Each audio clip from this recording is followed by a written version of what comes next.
Pourquoi est-ce que vous êtes à ce point obsédé Parce, par ces années qui ont été des années tragiques pour votre pays? parce que je suis obsédé par cette chose, parce que c'est un... Il y a eu... Enfin, ça rejoint tout ce qui me... J'ai l'impression que c'est une sorte de paysage naturel, que je suis issu de cette période trouble, enfin, et que quand je reviens à cette période, j'ai l'impression de revenir vers une espèce de... vers une nuit originelle, enfin, de laquelle je suis issu. Enfin, Oui. D'ailleurs, je crois que vous lisez, vous me le disiez tout à l'heure avant cette interview, vous lisez beaucoup de livres d'histoire qui concernent justement oui, cette... qui se rapporte à cette période. Oui. Vous essayez de comprendre. Oui, j'essaye de comprendre. Je m'intéresse surtout à cette période dans ce qu'elle a de, comme vous disiez tout à l'heure, dans ce qu'elle aurait pu, elle a été odieuse, ou plutôt que parce qu'elle, par son côté héroïque, c'est-à-dire, ce qui m'intéresse surtout, c'est pourquoi certains ont collaboré avec l'Allemagne, ou alors ont accepté de, oui, ont collaboré avec. Hmm. Il y a une sorte de fascination du mystère, au fond, parce qu'on n'arrive pas à comprendre comment de telles choses ont pu se passer, c'est ça. Oui, et en même temps, on peut comprendre certaines attitudes politiques si on par une espèce de psychologie, une espèce de lâcheté individuelle. Sur un plan national, ça a donné la collaboration.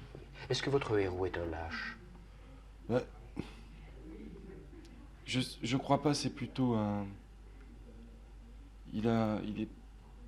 Non, c'est pas spécialement un lâche, ce serait plutôt un.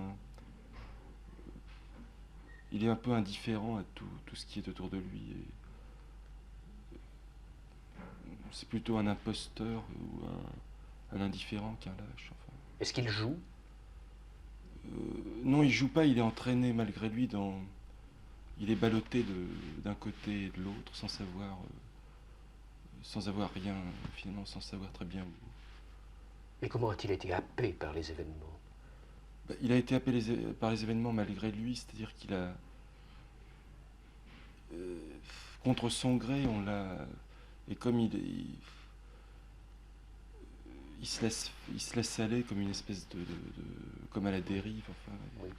C'est pas parce qu'on se pose la question de savoir si votre Oui. héros est significatif et disons représentatif de beaucoup de jeunes Français de cette époque. Or, il semble Non. que finalement ils étaient une minorité, ceux Ah qui oui, étaient oui, en oui. situation de se laisser happer par les événements. Je crois quand Ah, même bien que la sûr. grande Oui. majorité finalement Ah oui, sont bien sûr. restés assez Oui. extérieurs. Oui, mais de toute façon, c'est pas un roman sur une époque définie, c'est un roman. Oui. C'est pas spécial. Enfin, je veux dire, ça se passe pas spécialement en 41 ou 42. C'est un espèce d'univers qui ressemble à Paris sous l'occupation, mais qui n'est pas finalement. Le livre n'est pas daté dans le temps. Enfin, Oui, votre héros est valable pour d'autres époques. oui. Encore qu'il faille quand même des circonstances Oui, particulières, pour comme celle de oui. l'occupation, pour le Oui. révéler. Pour le révéler. Oui. Oui. Alors, cette espèce, vous dites un imposteur, disons en tout cas un ambigu. Oui, un ambigu. C'est-à-dire qu'à la fin, c'est un imposteur. Enfin, c'est un peu un imposteur parce qu'il fait croire il est le chef d'un réseau de résistance, enfin, disons de résistance, et que par conséquent, il est très important. Et en fait, c'est pas vrai. Enfin, Oui. Disons que, appartenant à la Gestapo, une tâche lui est assignée par cet oui. organisme. Il doit entrer en contact avec un réseau de résistants, se faire donc passer pour un bon Français, comme Oui, on pour un dit. bon français. Oui. Hein. Et puis, Donc le voilà dans un double jeu, dans une oui, c'est un agent situation. double. Oui, c'est Oui, un espèce oui.